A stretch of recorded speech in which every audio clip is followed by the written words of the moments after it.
আসসালামু আলাইকুম রহমতুল্লাহ। প্রিয় ফেসবুক বন্ধুরা, দেশ এবং প্রবাস যে যেখান থেকে দেখছো, সবাইকে জানাই পবিত্র ঈদ উল ফিতরের শুভেচ্ছা। ঈদ মুবারক। আজ শুক্রবার, বাংলাদেশের শেষ রমজান, আগামীকাল শনিবারে ঈদ। তো জুম্মার নামাজের পরে একটু আসলাম কৃষি জমি দেখার জন্য।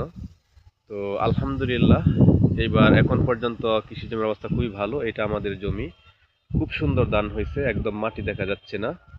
অলরেডি তোর হয়ে গেছে, হয়তো আগামী 15-20 দিনের ভিতরে ক্ষেত বের হয়ে যাবে, বৈশাখ মাসে কাটা যাবে।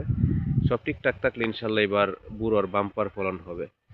তো আমার বিশেষ করে প্রবাসী ভাইয়ারা এরকম দৃশ্যটা দেখতে চান, আর দেখতে ভালোই লাগে, এই জন্য আইসা ভিডিও করলাম, সাথে দুইটা ছবিও তুললাম। তো এই আর কি। আবারও সবাইকে পবিত্র ঈদ উল ফিতরের শুভেচ্ছা জানিয়ে বিদায় নিলাম। আসসালামু আলাইকুম রহমতুল্লাহি ওয়া বারাকাতুহু। ঈদ মুবারক।